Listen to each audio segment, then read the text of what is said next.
So, last summer, my cousin Dave and I embarked on what we thought would be a serene, stress-free fishing trip on my Uncle Morty's old boat.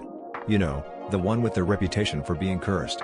Apparently, every time someone took it out, something would go wrong.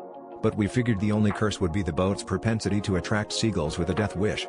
Morty had been warning us with tales of woe about this boat for years, but we were determined to prove him wrong. Armed with our fishing rods, a cooler full of snacks, and an impressive playlist, we set sail from the local marina, ready to conquer the seven seas, or at least the local lake. As we drifted along, it became clear that the real curse was not the boat itself but Morty's endless litany of fishing stories. Every time we cast our lines, Morty would pop up from behind the cooler like some fishy jack-in-the-box, regaling us with yet another tale of the legendary fish he claimed to have caught on this very vessel.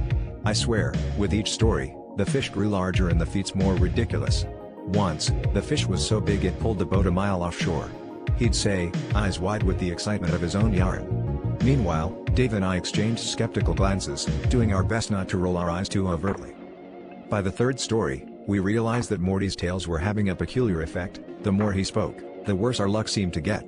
We hadn't caught a thing, and it was clear the fish were actively avoiding us, probably fearing they'd end up in Morty's next exaggerated anecdote.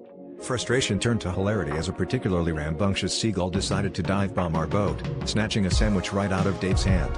We laughed so hard we almost capsized, deciding then and there that perhaps the boat's curse was actually the attention it attracted from hungry avian thieves.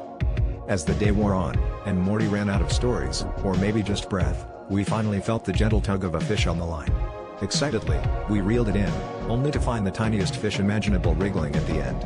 It was so small, it could have been an extra in a Finding Nemo sequel. Morty looked at it, then at us, with a grin that stretched from ear to ear. "Well, boys," he chuckled, "looks like the only thing cursed here is your fishing skills. I guess the big ones really do get away." And with that, we all burst into laughter, realizing that maybe the curse was just Morty's way of making sure his stories were the biggest catch of the day.